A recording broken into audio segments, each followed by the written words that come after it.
I'm so surprised at how well my other Poppy theory is doing. Thank you all for your support. It truly means a lot to me that so many people care about what I have to say about Poppy Playtime.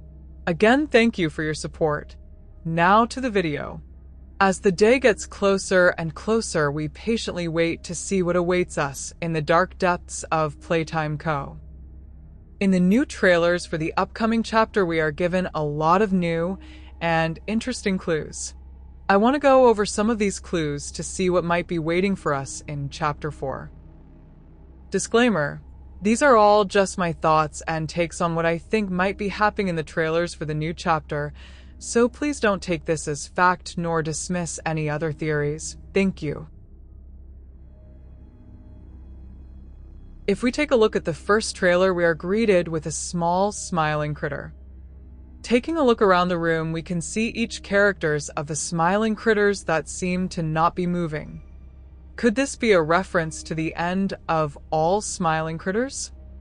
As the dog day approaches the deceased toy to feast, we can see a black fuzzy thing moving in the background, revealing itself to us as it feasts on the trap that was set. As the camera zooms out, we can see many deceased toys laying around in piles. Were these the bodies that Poppy was talking about in the last chapter? Or was it the human bodies she was talking about? I personally thought she was talking about the humans. But now looking at this trailer, maybe it was both the human and toys. Maybe the prototype had used parts from the human bodies to then make more toys come to life. And whatever was left of the humans, well, they ate them.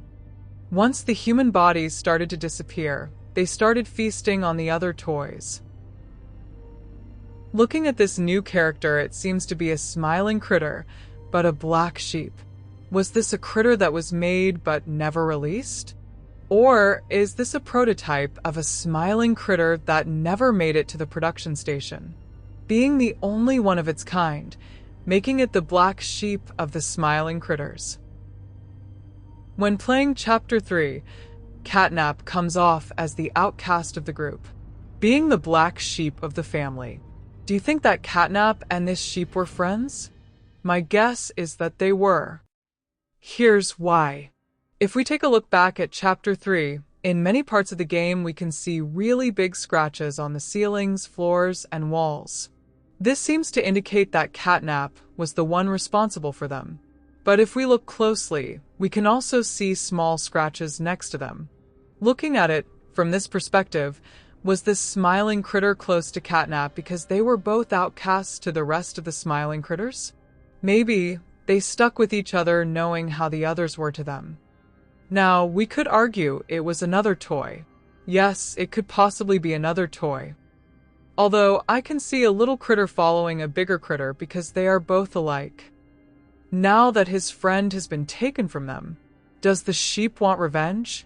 Or maybe, because Catnap is gone, it can finally come out of hiding. Whatever the case is, I don't think we are done with the smiling critters just yet. In the next trailer, it starts off as Chapter 3 ended, but there are some differences. Taking a look back at the end of Chapter 3, Poppy is there with us, and everything seems to be in shape.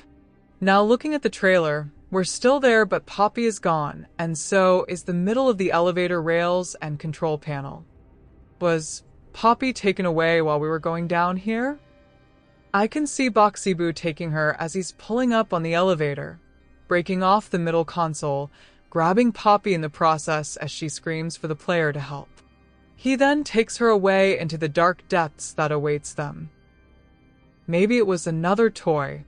Either way, she's gone, and the player is going down alone. Or are they alone? The elevator even hits the ground roughly, seeming as if it was broken, but by who or what? As the trailer continues, it seems the player has reached the destination they were going to in the first place. We can see the pipes that have the poppy gas that we switched over from the right to the left.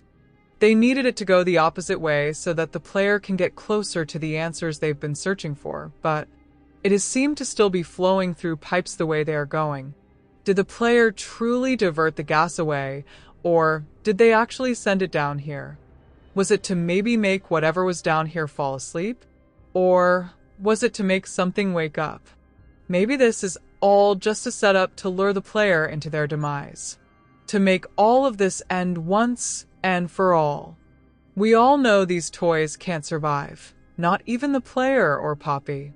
Seeing the state of the factory, I personally think that the factory is going to collapse in on itself, bringing everything Elliot once loved down to its end. From what we can see in the trailer, this is just the first cave entrance. Now, yes, we did see more caves to this place, but we've never seen an entire cave like this. Is this a hint that this has just begun? How many more caves are there, and why was it put all the way down here? It's hard to believe all of these caves were made naturally. If we look close to this part, we can clearly see the poppy gas traveling through the hallways to what seems to be a prison cell. Could this be where they were keeping all the experiments? Was this for the toys that were going through training, or was it for the humans who were to be turned into toys? My guess is that it was both. In my first theory, I had mentioned how Playtime Co. seems to be running its own ecosystem underground. They had a place where the orphans went to school, played, and even lived.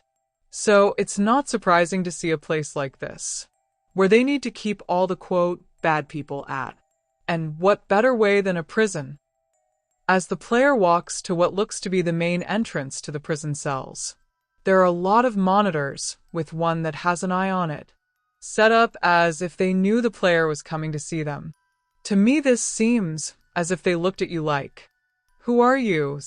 Then it flashes with the eye opening wide, turning red, like it's saying, "It's you." As the player looks around and slowly turns at the sound that is playing behind them, they are greeted by Yarnaby. It doesn't seem to attack the player, but more greets them. Kinda as if it were a dog that ran up to you, panting with its mouth open, as if they were looking at you with a, "You're back. Play with me" type of look. Whoever they may be, the question stands, are they working with us? Or against us? To me, it seems they will be working with us, but it doesn't change the fact that it still could all be set up to end this once. And for all. The next trailer we've got was a short video. When it starts, it seems to be a commercial for the product. It's kind of like those piano toys we see in our world that are usually an alligator or a cat face. As the camera slowly zooms out, we can see the Pianosaurus creeping up behind the TV. As it starts to play its theme song with the VHS tape, but sounding more out of tune. As it ends, we can see the TV flash with the same eye we saw in the last trailer. As the screen flickers off, the Pianosaurus stares at the camera. Now, this toy does not come off very friendly, but it also doesn't seem very hostile either. In fact, it comes off as if it's shocked and hurt. It then plays a creepy tune at the end. To me, the tune sounds like it is saying, "You're here."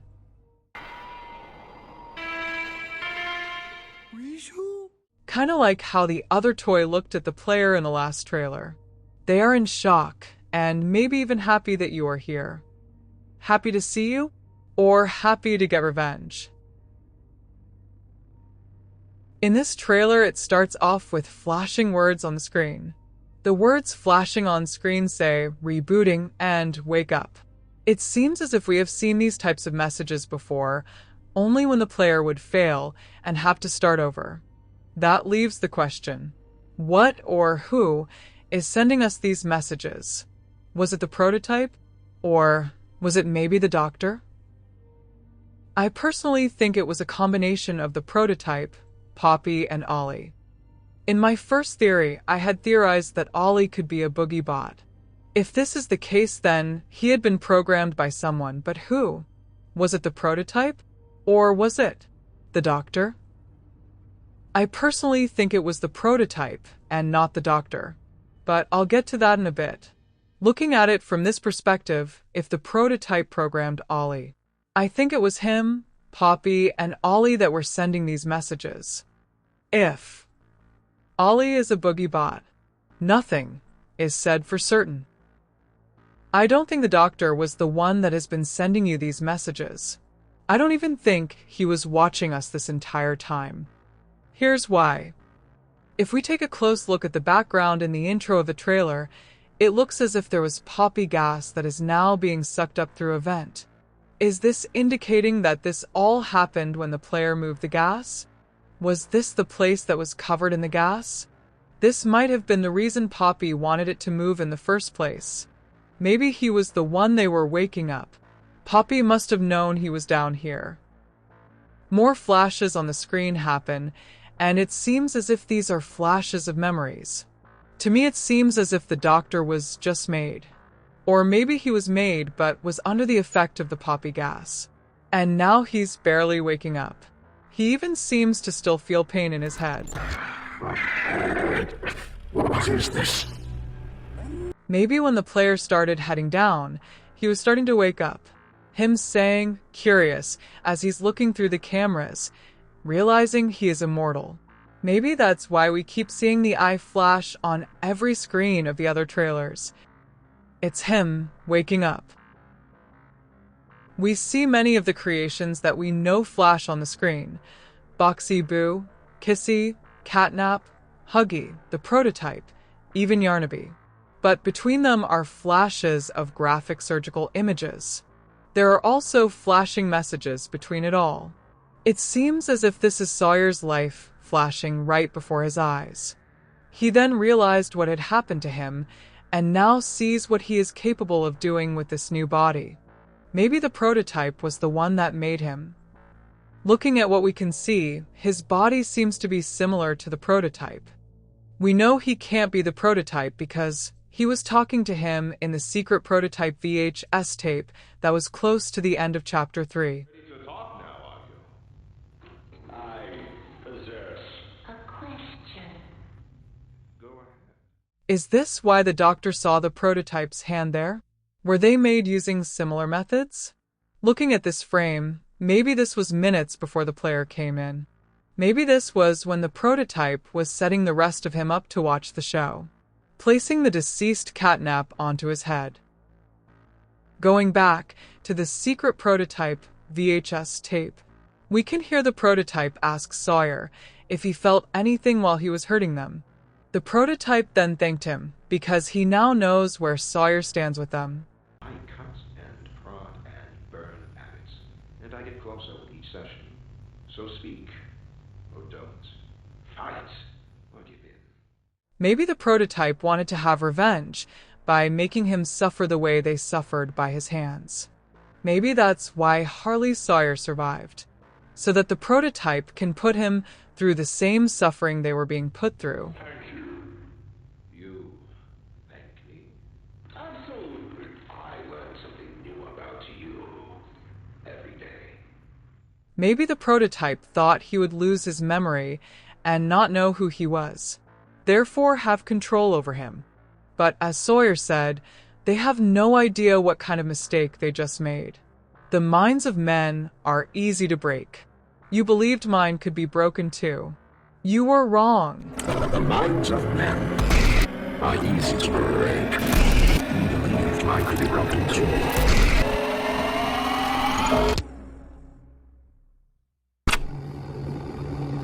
You were wrong. The prototype could even blame the player for making Sawyer the way he is. I think in the next chapter the player will have to fight off these toys and fight to prove they were not the one responsible for this. Or were they? And now Sawyer wants revenge to the one that betrayed him. Red-sided traitors. I would love to know what your thoughts are on this too. So there you have it. Was the black sheep friends with Catnap, or were they enemies? Was Poppy taken right before our very eyes? Are the next toys working with the player or against the player? Is Sawyer barely waking up? Or has he been up watching us this entire time? Did the prototype want revenge? Or did the prototype just make things worse? I would love to hear your thoughts down below. Friendly reminder, these are all just my thoughts and takes on what I think might be happening in the trailers for the new chapter, so please don't take this as fact nor dismiss any other theories. Thank you. Thank you all again for the support. Until next time.